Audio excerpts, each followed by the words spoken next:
Então pronto, muito boa tarde. Nós estamos a fazer a audição da petição pelo direito à habitação em Portugal. Queria começar naturalmente por cumprimentar os peticionários. Vão falar, portanto, é o André Escoval, Raquel Ferreira e a Andreia Sousa. Pronto, muito bem-vindos e também a quem faz parte do movimento e veio assistir. Antes de vos passar a palavra, também agradecer, obviamente, esta iniciativa cidadã e da vossa petição. Estamos aqui numa semana um bocadinho atípica, mas acho que foi positivo a Assembleia, e neste caso a Comissão de Economia, que acompanha a área da habitação, ter tido a capacidade de fazer estes agendamentos ainda esta semana, com a nossa tentativa de ainda, para além de fazer, obviamente, a audição dos peticionários, podemos também ainda, eventualmente, produzir o relatório e o que falta para que possamos, nesta legislatura, dar também seguimento à vossa petição. Não sei, como veem, está aqui presente o Partido Socialista e a senhora deputada Margarida Saavedra do PSD e, portanto, temos um bocadinho mais margem de manobra no tempo que utilizamos e, portanto, são 10 minutos iniciais que vos vou passar a palavra, mas com um bocadinho de tolerância também, se quiserem falar um bocadinho. Eu creio que aqui já conhecemos todos pelo menos parte ou grande parte da importância da atividade dos movimentos da habitação e da porta a porta, no qual também se inscreve esta petição, mas quiserem também falar um bocadinho disso, para além, obviamente, do objeto da petição, do direito à habitação em Portugal, onde vocês, no texto, levantam vários temas com muita pertinência, justamente, da conclusão ou da concretização do direito à habitação em Portugal. E, portanto, 10 minutos iniciais, mas, naturalmente, com um bocadinho de tolerância. Então, muito obrigado, Sra. Deputada. Neste caso, deputada relatora da nossa petição. Agradecer também a presença da Sra. Deputada Margarida Saavedra nesta sessão. Começar por dizer isto. Mais que a celeridade do despacho desta petição, e ela tem muita celeridade face à gravidade do problema, como veremos a seguir, nós entendemos que ela merece uma discussão aprofundada, mais aprofundada do que aquela que vamos produzir aqui hoje face ao contexto em que estamos. Portanto, o trânsito da mesma para uma nova legislatura, eventualmente, não é para nós uma questão de maior importância, pelo contrário, pode ajudar ao aprofundamento do tema, e é preciso que usemos este tempo democrático que vamos ter pela frente para compromissos sérios para com o problema da habitação e, no quadro de compromissos sérios com o problema da habitação, dar-lhe as respostas consequentes. Nós, para esta intervenção inicial, dividimos trabalho entre estes 3 peticionários que aqui estão hoje, eu próprio, a Andreia e a Raquel. Portanto, eu faria uma parte de intervenção e, seguidamente, as minhas companheiras fariam o resto. Começava por, em nome do Porta a Porta, Casa para Todos, movimento que é de âmbito nacional pelo direito à habitação, cumprimentar Vossas Excelências e dizer-vos isto. A petição pelo direito à habitação em Portugal, que aqui hoje debatemos, foi lançada por este movimento a 15 de abril de 2024. Foi de imediato subscrita por muitas pessoas e tal adesão refletiu o problema que estávamos a viver. A 16 de outubro, passados apenas 6 meses do lançamento da mesma, quando demos entrada dela nesta casa, a petição contava já com quase 9.000 assinaturas. Ao dia de hoje, e porque a recolha de assinaturas continuou e vai continuar, podemos afirmar e informar esta Câmara que a mesma conta já com mais de 10.000 assinaturas. Este número, politicamente expressivo, é pequeno face à dimensão do problema que vivemos. Vejamos. Em março de 2024, o preço médio do metro quadrado do arrendamento em Portugal era de 15,80 €. Hoje é de 16,40 €. Isto coloca um T2, com cerca de 80 metros quadrados, a custar em média 1.312 € de renda por mês.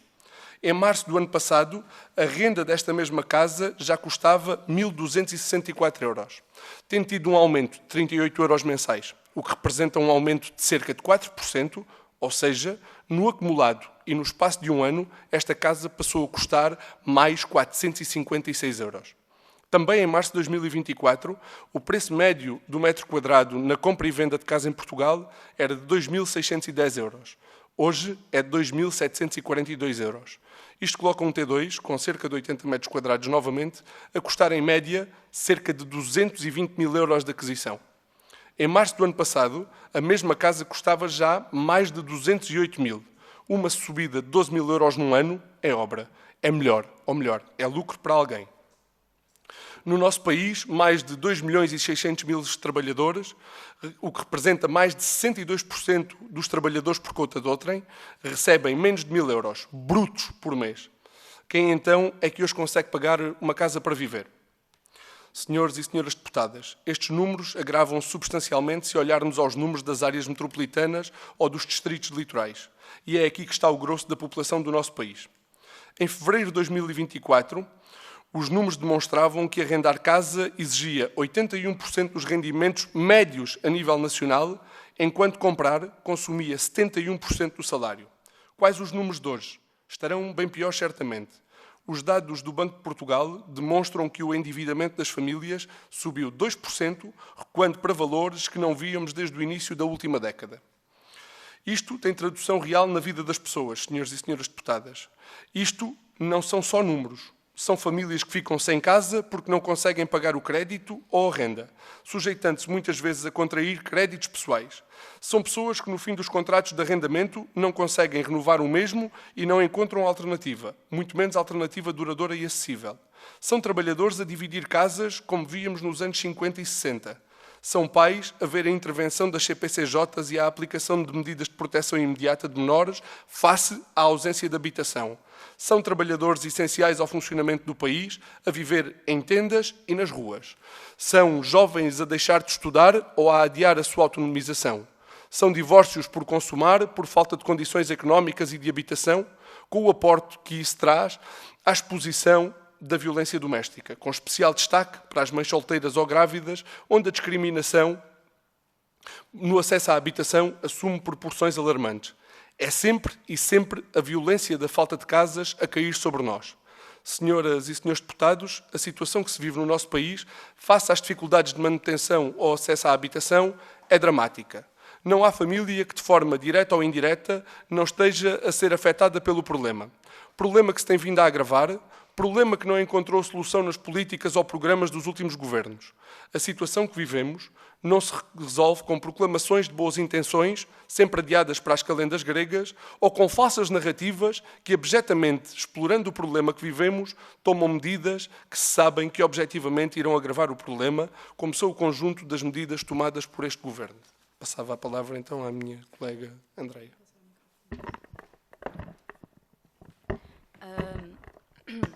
Senhores e senhoras deputadas, vale a pena também aqui esmiuçar a ação governativa e as políticas que objetivamente têm agravado a situação para todos aqueles que vivem e que trabalham no nosso país. Ora, vejamos, isentar de IMT o imposto de selo quando a esmagadora maioria dos jovens não tem salário que comporte a taxa de esforço para adquirir uma casa, nem há casas a preços acessíveis face aos salários que estão a ser atualmente praticados, é poupar impostos a quem os pode pagar.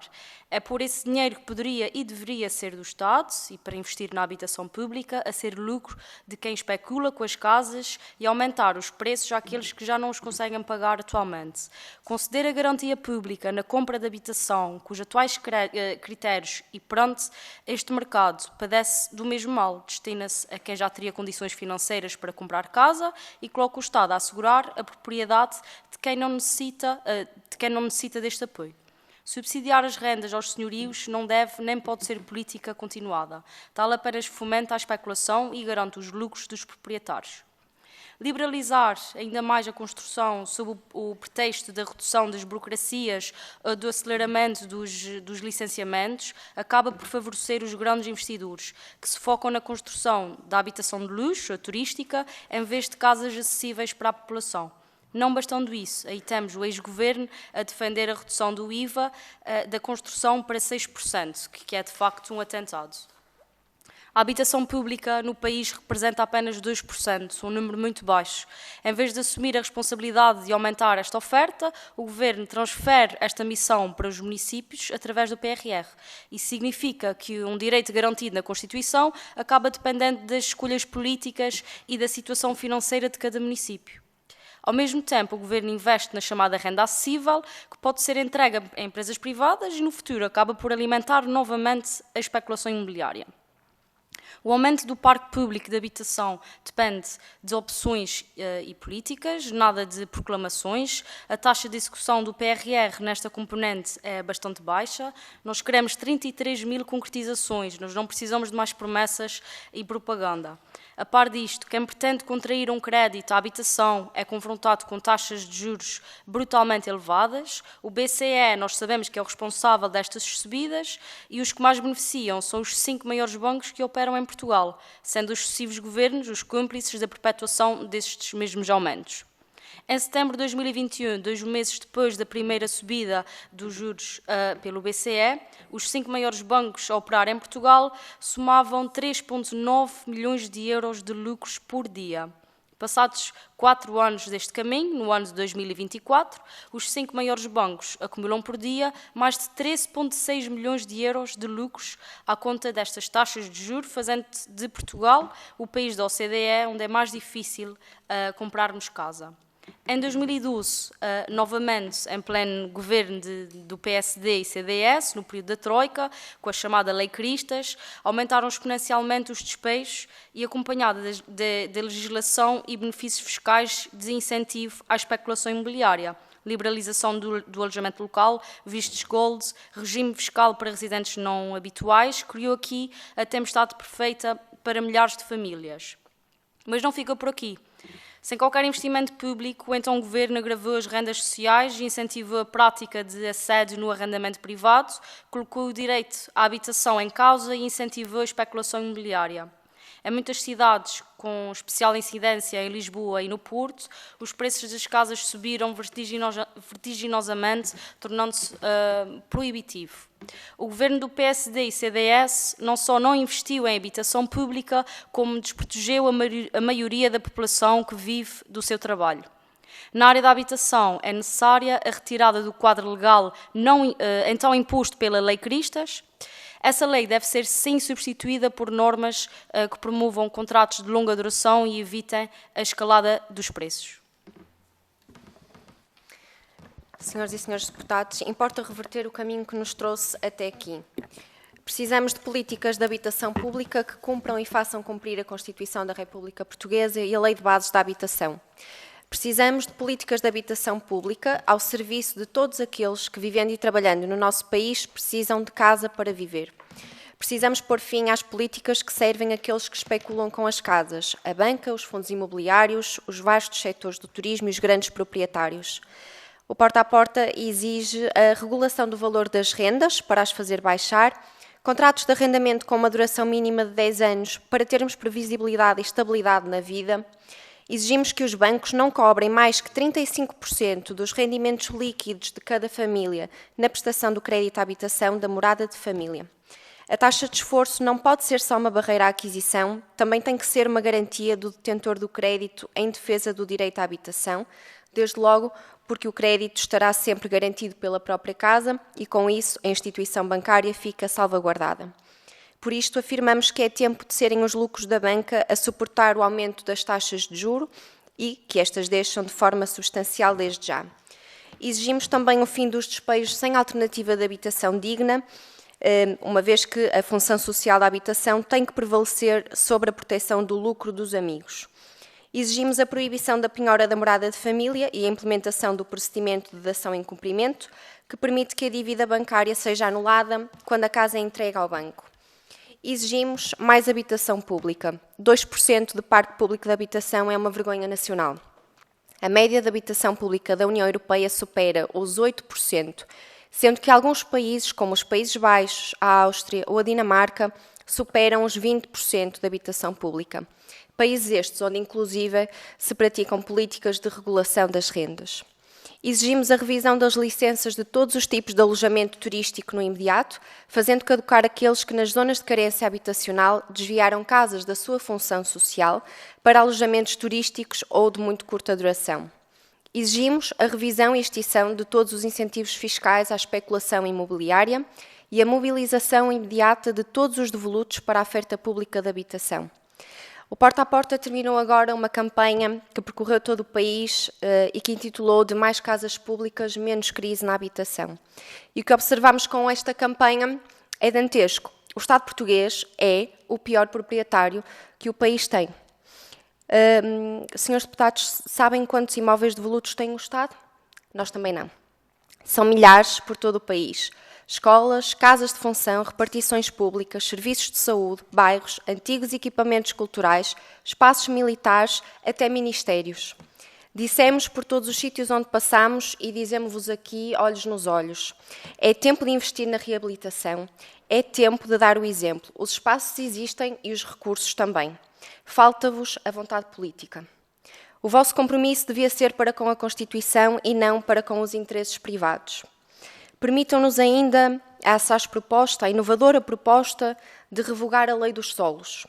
Sim, o facilitismo do negócio, do desordenamento, da insegurança não são políticas que sirvam à resolução do problema da habitação. Precisamos de usar o património existente antes de mais construção. As soluções que nós propomos não pedem investimento do Estado e algumas delas podem inclusive aumentar as receitas estatais. O que é que está mal aqui? Os governos que defendem pela sua ação política aqueles que lucram com as casas. Foi para isto que foram eleitos? Senhora Deputada Relatora, senhores deputados, no nosso manifesto escrevemos: para termos família precisamos de casa, para trabalhar precisamos de casa, para estudar precisamos de casa, para envelhecer precisamos de casa, para viver com dignidade e em liberdade precisamos de casa. E acrescentamos: as dificuldades impostas no acesso à habitação colocam diariamente milhares de pessoas em situações de extrema vulnerabilidade social, na incerteza de saberem se os seus contratos de arrendamento vão ser renovados, se e quando vão ser despejados, se e quanto as rendas e os créditos à habitação vão aumentar, vendo o seu futuro hipotecado. Os problemas que hoje se enfrentam na habitação não são conjunturais. Estamos perante um problema estrutural e profundo sobre o qual é urgente agir e contra o qual é imperativo combater, exigindo e construindo soluções. Este não é um problema individual, é um problema de todos nós. Rara será a pessoa ou a família que hoje, de norte a sul do país e ilhas, não se confronta com dificuldades no acesso a uma casa ou na manutenção da habitação. Perante isto, lançámo-nos num desígnio com que encerramos esse texto fundador. Somos o Porta a Porta, já termino. Somos o Porta a Porta Casa para Todos, movimento pelo direito à habitação. Em luta, vamos bater às portas que forem necessárias para que não haja ninguém sem porta de casa por onde entrar. Assim fizemos, é por isso que cá estamos hoje e iremos continuar. Disse. Muito obrigada aos peticionários por esta primeira exposição, em que densificaram também aquilo que aqui nos traz de forma muito vasta, com muitas áreas. Eu passo a palavra agora à Sra. Deputada Margarida Saavedra e depois passarei a palavra a mim própria, a representar o Partido Socialista. Sra. Deputada, muito obrigada, Sra. Presidente. Eu aproveito para saudar os peticionários e pormos aqui várias questões muito realistas. Em primeiro lugar, eu não conheço nenhum partido da direita à esquerda que se sinta confortável com falta de habitação para jovens ou para qualquer idade. Eu devo dizer-lhe que, neste momento, a legislação não permite a renovação de arrendamentos, ou melhor, não permite a resolução de arrendamentos a pessoas com mais de 70 anos. E eu tenho uma série de amigos que, chegando aos 70 anos, não viram os seus contratos renovados. E, portanto, não é um problema de jovens, é um problema geral da sociedade em geral. E, portanto, eu não conheço nenhum partido da direita à esquerda que se sinta confortável com essa situação. A maneira de resolver esses problemas é que difere. E muitas vezes há questões que é importante termos em linha de conta e, sobretudo, é importante termos em linha de conta factos, porque contra esses não há argumentos. Quando o atual governo chegou ao poder, havia um déficit de 130 mil casas. E eu estou a dizer 130 mil casas para pessoas que expressaram o seu direito de precisar de casas, ou pessoas que não têm casas. Eu não estou a contar com os jovens que vivem em casa dos pais, às vezes em situações inacreditáveis, com netos, com filhos, todos em situações, às vezes, muito piores que barracas. De notar também que muitas vezes, aliás, a arquiteta Helena Roseta, que esteve aqui, disse uma frase que eu acho verdadeira, face a um problema que foi colocado, que é exatamente quando não há casas, evidentemente que há uma tendência muito maior para se criarem bairros clandestinos. E a própria arquiteta Helena Roseta disse-me que quando a lei falha, outros expedientes se encontram. E a verdade, eu sou arquiteta, trabalhei durante 40 anos na Câmara de Lisboa, E isto é sistemático, isto é matemático e claro como a água. De todas as vezes que há falta de um produto, ou se vai ao mercado negro, e o mercado negro da casa é exatamente o bairro clandestino, onde as pessoas vivem em situações absolutamente abominantes. Aliás, se verificarem, é o que ultimamente se tem visto. Portanto, chega-se com 130 mil casas de déficit. Noto que este atual governo propôs e já lançou 6 concursos para construir 59 mil casas, sendo certo que o anterior governo, com o problema da Casa Mais, construiu 290 casas. Portanto, estes são dados, são factos. Agora, há uma coisa também que temos que verificar, e que é o nosso ponto de vista. Quando há uma deficiência de qualquer... Isto são casas como peras, como outra coisa qualquer. Quando há falta de oferta no mercado e a procura é maior do que a oferta, evidentemente que os preços sobem. A casa não é uma coisa especial, a casa não é uma coisa excepcional. É um facto. Nós tivemos períodos na nossa história em que havia excesso de casas. Por exemplo, se não me engano, em 2014, houve uma altura em que houve um equilíbrio. Depois, a construção baixou, eu devo dizer que no último ano a construção baixou 6%, e de facto as casas continuam a escassear, e esta escassez vai aumentar, porque neste momento diminuiu a construção. Isto é um facto. Agora, como é que isso se faz? Nós temos uma posição muito simples. É o Estado que tem que prover a isso. É o Estado com os impostos que todos nós pagamos. E, neste momento, devo dizer que está a ser feito um levantamento dos edifícios devolutos do Estado e muitos deles já foram para o mercado para ser exatamente arranjados e reabilitados para a habitação. É evidente que isto demora tempo, é evidente que um programa desses vai demorar 5 ou 6 anos a fazê-lo, mas agora também é uma coisa que todos nós temos que pensar. É preciso construir casas. E a pergunta que eu faço muitas vezes e que temos feito aqui é onde a reabilitação, não sei se os senhores sabem, e que eu própria como arquiteta defendo, a reabilitação, por metro quadrado, custa 5 vezes mais que uma obra nova. Teve cá o Sr. Presidente da Câmara do Eiras e ele disse que para a Câmara, reabilitar 100 metros quadrados num edifício junto ao Aquário Vasco da Gama custava à Câmara 270 mil euros. Ora, contra estes valores, é muito difícil contra-argumentar. E por isso é que exatamente se previa, eu já excedi imenso, deixe-me só acabar. Se previa exatamente a lei dos solos. A lei dos solos, que foi vista como uma coisa extraordinária, não tem nada de extraordinário, porque as cidades sempre cresceram. As cidades, quando estão dentro de muralhas, desde os celtas que a cidade cresce. Nós temos a muralha fernandina, a muralha henriquina, a muralha joanina, e dentro da cidade de Lisboa, eventualmente, temos 2 hipóteses. Ou o Estado pega nos seus edifícios e reconstrói, mas isso demora tempo e sai muito mais caro, ou então constroem-se casas novas.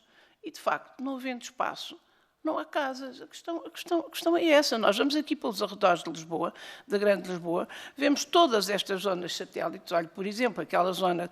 Eu peço imensa desculpa se eu acabo já. Por exemplo, olha, aquela zona de Queluz, Amadora e todas essas zonas foram zonas que começaram a ser crescidas quando dos retornados vieram da África em 74, 75, porque não cabiam.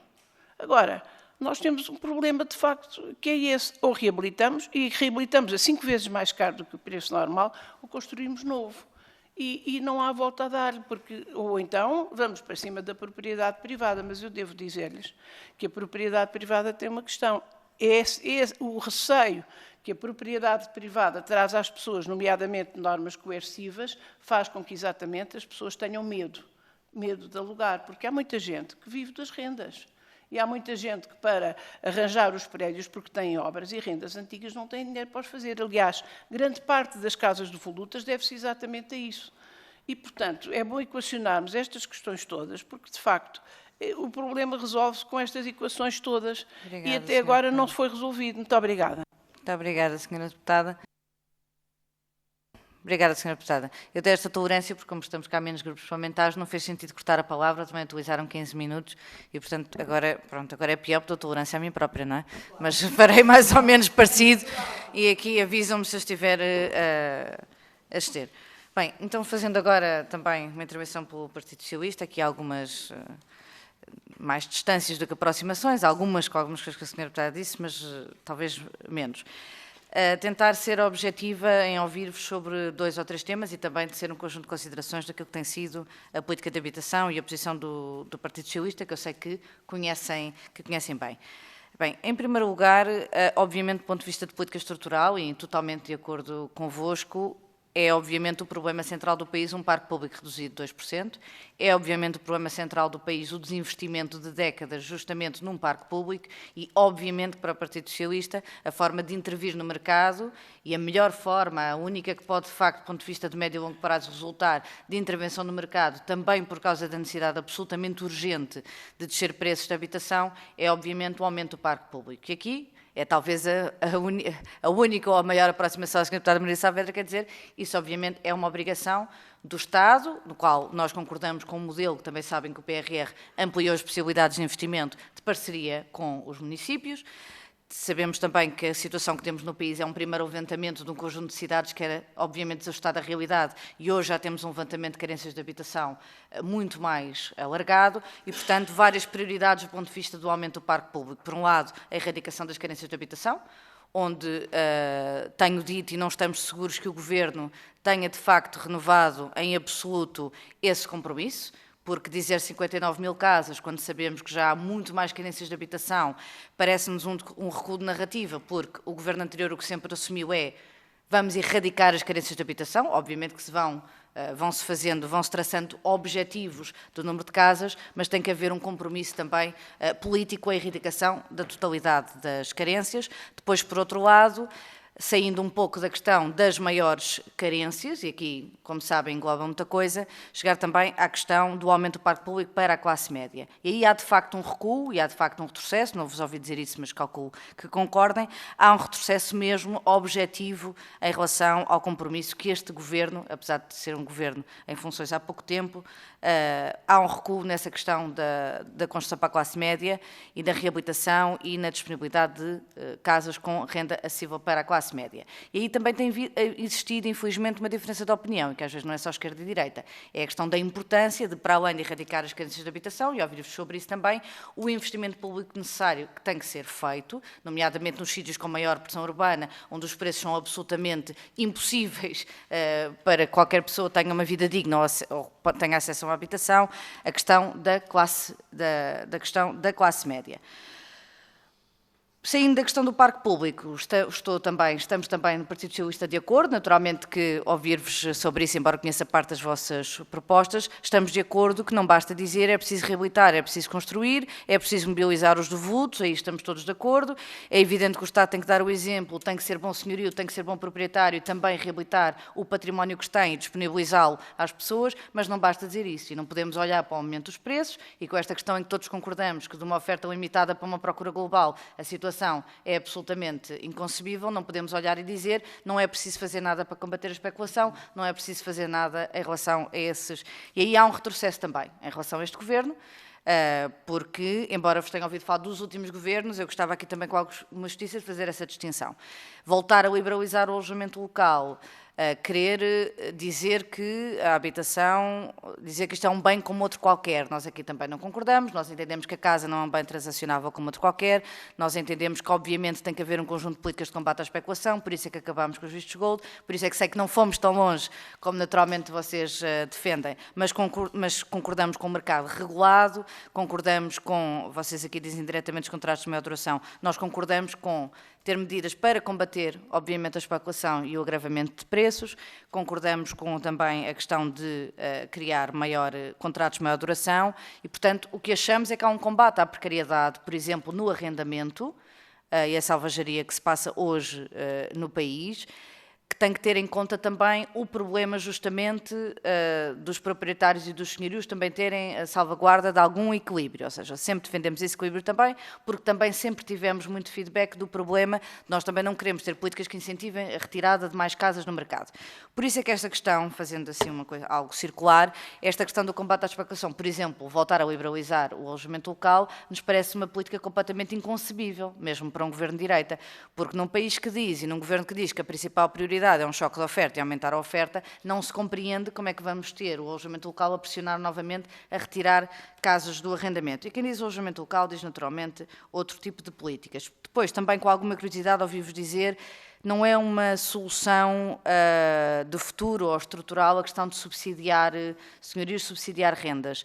E eu aqui ouvi-vos também sobre isso, mas calculo que possamos chegar a um equilíbrio, que é, nós estamos muito preocupados também no Partido Socialista, e gostava de ouvir sobre isso, com este atraso também nos apoios extraordinários à renda, com o atraso do Porta 65, obviamente, e vocês dizem, é subsidiar senhorios e rendas especulativas. Claro, não é uma situação ideal, mas perguntar-vos diretamente se não entendem que a crise de habitação justifica a excepcionalidade dessas medidas e se também vos tem, obviamente, trazido esta preocupação. Também não queria exceder mais tempo do que aquele que também dei tolerância à Sra. Deputada Margarida Saavedra. Por isso, talvez uma última nota, apesar de ouvir a vossa opinião sobre a questão da disponibilização de solos e da lei dos solos, mas também perguntar se acompanharam as mudanças que foram feitas, porque aqui, não querendo só puxar a brasa à sardinha do Partido Socialista, mas de facto conseguiu-se também retirar a questão deste conceito do preço moderado. E um último comentário também para concordar convosco, mas perguntar-vos mais diretamente qual é a perspectiva do movimento e dos peticionários em relação à questão da construção. Nós aqui, nós entendemos que não é preciso mais construção, é preciso um certo tipo de construção. Não interessa ao país e não interessa à crise de habitação e a quem precisa de casa para viver, não interessa a construção do luxo, não interessa a redução do IVA, não interessa a construção propriamente. Nós entendemos que é preciso mais construção. Entendemos também que o problema da mobilização dos devolutos não resolverá totalmente o problema, e aqui a concordar desse ponto de vista que é preciso construção, mas o tipo de construção que precisamos é uma construção que obviamente possa ser acessível à classe média e que possa ser acessível aos rendimentos que realisticamente os portugueses têm. Portanto, aqui, pegando também em alguma panóplia dos temas que vocês trouxeram, também ouvir-vos sobre algumas destas coisas. Obrigada. Então, muito obrigada, Sra. Deputada. Agradecer também à Sra. Deputada Margarida Saavedra as perguntas que nos deixou. Começar por dizer algumas considerações gerais. A primeira é esta. Nós estamos num tempo em que será necessário compromissos para resolver o problema na área da habitação, na medida em que estamos perante um problema estrutural do país e que não terá uma única solução, não há soluções únicas para este problema. E num tempo em que são necessários compromissos, certamente os dois partidos aqui... Eu peço desculpa, peço-lhe só, a Sra. Presidente, se não se importa, um bocadinho mais de tolerância, mas pedi-lhe para falar um bocadinho mais devagar, porque eu tenho um problema auditivo e depois escapa-me metade. Muito obrigada. Peço desculpa, Sra. Deputada, vou tentar fazer esse esforço, mas é uma questão natural, que nem dou por ela. Peço desculpa, vou tentar ter esse cuidado. Dizia eu que estamos num tempo em que precisamos de compromissos, não há soluções únicas para o problema da habitação.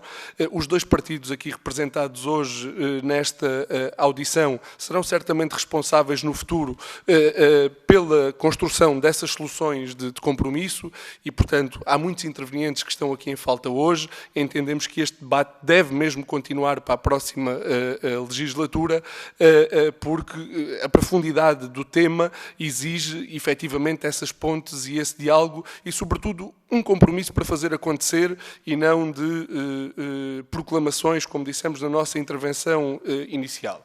Algumas considerações face ao que aqui foi exposto. Em primeiro lugar, este não é só um problema de jovens, estamos de acordo com isso, é um problema transversal a todas as gerações no nosso país e é um problema transversal a todo o território do país. Ele terá camadas sociais onde é mais grave, nomeadamente nos jovens. Aliás, os números, e até os números do último estudo do arrendamento na área metropolitana de Lisboa, divulgados a semana passada, demonstram isso, demonstram que o principal problema se coloca ali na faixa etária entre os 30 e os 50 anos, mas é hoje um problema que afeta toda a população e todo o território nacional. E perante isto, precisamos de começar por desmistificar alguns mitos para não incorrermos em soluções erradas. Talvez o primeiro mito que faça falta desmistificar é o mito da oferta. Não há falta de casas para habitar. Há falta, efetivamente, de disponibilização de casas para as pessoas. Os números dos censos de 2021 foram muito claros nesta matéria. Cerca de 700 mil casas vazias no nosso país, das quais cerca de 350 mil estavam no mercado. Não é? Agora, as cartas municipais de habitação e as estratégias locais de habitação referenciam-nos mais de 130 mil famílias com carências habitacionais. Ora, face ao número de casas vazias que existiam, o número de carências relatadas nas estratégias locais de habitação concluídas até ao momento demonstram que temos no território oferta suficiente para fazer face ao problema que estamos a viver. É preciso encontrar mecanismos de disponibilizar essas casas para que nelas possam efetivamente viver famílias e efetivamente aqui estaremos perante efetivamente diferenças de opinião sobre como é que a gente atalha este caminho. Para nós, a função social da habitação tem que prevalecer sobre o direito de propriedade. Aqui o papel tem que ter, o Estado tem que ter um papel regulador nesta matéria. Uma casa vazia não pode ser tolerada com o número de famílias que nós temos a carecer de casa no nosso país. E é preciso distinguir, não é tudo igual. Não é? Nós temos pequenos proprietários que são uma coisa, temos grandes proprietários e temos a especulação que são outras. Portanto, era preciso, a partir da Lei de Bases da Habitação, fazer essa diferenciação e, fazendo essa diferenciação, caminhar para mecanismos que trazem essas casas vazias e os devolutos para a oferta pública de habitação. Lá está. Mas isto precisam de ser políticas efetivas, não podem ser proclamações. E o que nós encontramos, por exemplo, no quadro do programa Mais Habitação, e é importante dizer isto, eram políticas que seriam tendentes a esta concretização, mas dilatadas no tempo, que não chegaram a ter nenhum efeito prático e tinham só um sentido proclamativo, quando o problema real se coloca agora, e é agora que o estamos a viver, e o tempo continua a passar-se, e ele continua a ser agravado. Depois, por outro lado, a senhora deputada Margarida Saavedra, permita-me que me dirija a si em concreto, nós não queremos centros das cidades ou o edificado construído nas cidades abandonado nem devoluto, não é? Podendo, e há grandes dúvidas sobre essa matéria, mas podendo a reabilitação ser mais cara que o edificado, ainda assim ela tem que ser uma opção e a primeira opção face à nova construção. Mas nós não estamos em crer que, inclusive, é o Estado como proprietário que é, simplesmente porque tem o património vago ou devoluto, o queira deixar e continuar a tê-lo nessa condição. Portanto, precisamos aqui de um programa nacional de reabilitação, independentemente dos seus custos, e que essa reabilitação tenha um foco claro na transformação desses edifícios em casas para as pessoas viverem. Portanto, essa retórica de que pelo custo ser mais caro, não é uma política a ser seguida, nós achamos-la altamente criticável e, para lá de ser altamente criticável, é uma política que põe em causa as nossas cidades, a sua sustentabilidade, a vida em comunidade e que agrava o problema do acesso à habitação no nosso país. Depois, por outro lado, é preciso ter aqui em conta uma outra coisa. Ser senhorio não é profissão. Ser senhorio não é profissão. A senhora deputada dizia-nos que há aqui quem viva de rendas. E há, efetivamente há. E há situações muito diferenciadas e nada temos contra isso.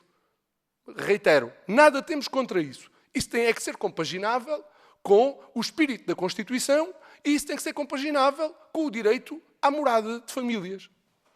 Ora, nós continuarmos a ter este quadro legislativo no arrendamento urbano que promove os contratos de muito curta duração. Hoje em dia, o problema das famílias não é só o custo com a habitação. Qualquer família hoje preocupa-se em saber como é que vai pagar a renda ao fim do mês. Mas tem uma outra preocupação presente em cima da cabeça a todo momento. É saber daqui a um ano onde é que vai viver. Porque os contratos hoje que se estabelecem têm esta duração ou durações mais curtas. Ora, isto não pode acontecer. E ao fim de um ano, quando vai ao mercado, vai encontrar uma renda ainda mais cara. Ora, é exatamente isto que a gente precisa de combater. Isso só combatemos pela via da regulação do Estado. É preciso alterar os mecanismos que foram introduzidos no NRAU com a Lei Cristas para aumentar a duração dos contratos. Aliás, acho que devíamos, inclusive, começar a olhar para os mecanismos que já tivemos no passado sobre a caducidade dos contratos de arrendamento e perceber se faz sentido retomarmos ou não alguns desses mecanismos, e temos que obrigatoriamente regular preços. E regular preços não estamos a pôr em causa o direito à propriedade a ninguém. Estamos a dizer que esse direito à propriedade e o lucro que obtém com a mesma tem que ser compaginável com os salários e com a vida mediana do nosso país. E é aqui que é preciso o compromisso das forças políticas na resolução deste problema. O mesmo com o crédito à habitação. Nós não podemos dizer que a banca exige 35% de taxa de esforço para conceder crédito e depois essa taxa de esforço é abandonada no momento seguinte. Ora, a taxa de esforço tem que servir para o crédito no momento em que ele é concedido, mas também tem que servir como uma margem de referência e de segurança para a estabilidade das famílias no futuro. Sabendo nós, a priori, que os lucros da banca estão sempre garantidos, mais que não seja pela própria casa. Portanto, não faz sentido não termos aqui um travão face aos rendimentos das famílias. Só faz sentido continuarmos a ignorar esta proposta, aliás, que também é uma proposta da DECO. A DECO tem uma proposta igual àquela que o Porta a Porta defende, exatamente porque estamos a defender não o direito à morada de família, mas estamos a defender o lucro da banca. E isto precisa de ser posto. Isto nem o Mais Habitação, nem o Construir Portugal tocaram sequer. E são matérias de fundo. Não é? Ora, nós...